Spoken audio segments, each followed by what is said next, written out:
அடிமைப்பட்டு மறிக்கிறவர்கள் எண்ணிக்கை அதிகமாய் கொண்டிருக்கிறது. ஒரு பக்கம் கடன் பிரச்சனை, கடன் வாங்கி கட்ட முடியாதபடி தள்ளப்பட்ட ஒரு சூழ்நிலையிலே தன் குடும்பத்தோடு தன் உயிரை மாய்த்துக் கொள்ளுகிறார்கள்.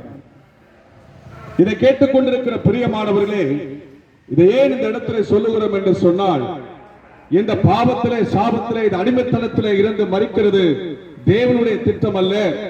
ஆகவேதான் கர்த்தராகிய இயேசு கிறிஸ்து இந்த உலக இரட்சகர் 2026 ஆண்டுகளுக்கு முன்பதாக இந்த உலகத்திலே மனிதனாக பிறந்து இந்த உலகத்திலே 33 ஆண்டுகள் இந்த உலகத்திலே ஜீவித்து கண் பார்வையற்றவனுக்கு கண் பார்வை கொடுத்தார். காது கேட்க முடியாதவனை கேட்க செய்தார். வாய் பேச முடியாதவனை பேச செய்தார். நடக்க முடியாதவனை நடக்க செய்தார்.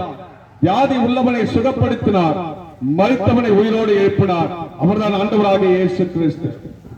பிரியமானவர்களே, இந்த உலகத்திலே ஆண்டவராக இயேசு கிறிஸ்து 33 ஆண்டுகள் இந்த உலகத்திலே வாழ்ந்து மனிதர்களை சுகமாக்க வேண்டும் என்று சொன்னால், மனிதனுடைய பாவம் போக்க வேண்டும் என்று சொன்னால், அவர் தன்னைத்தானே ஜீவபலியாய் ஒப்புக் கொடுக்க வேண்டும்.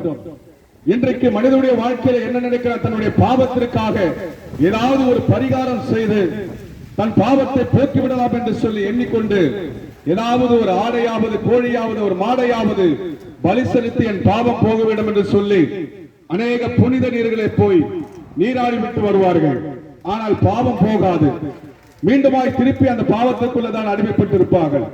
ஆகவே இந்த பாவத்திலிருந்து விடுபட வேண்டும் என்று சொன்னால், உண்மைதான், ஒரு ரத்தத்திலே ஏன் பலி செலுத்துகிறோம் என்று சொன்னால், ரத்தத்திலே தான் உயிர் இருக்கிறது என்பது அநேகருக்கு தெரியாது.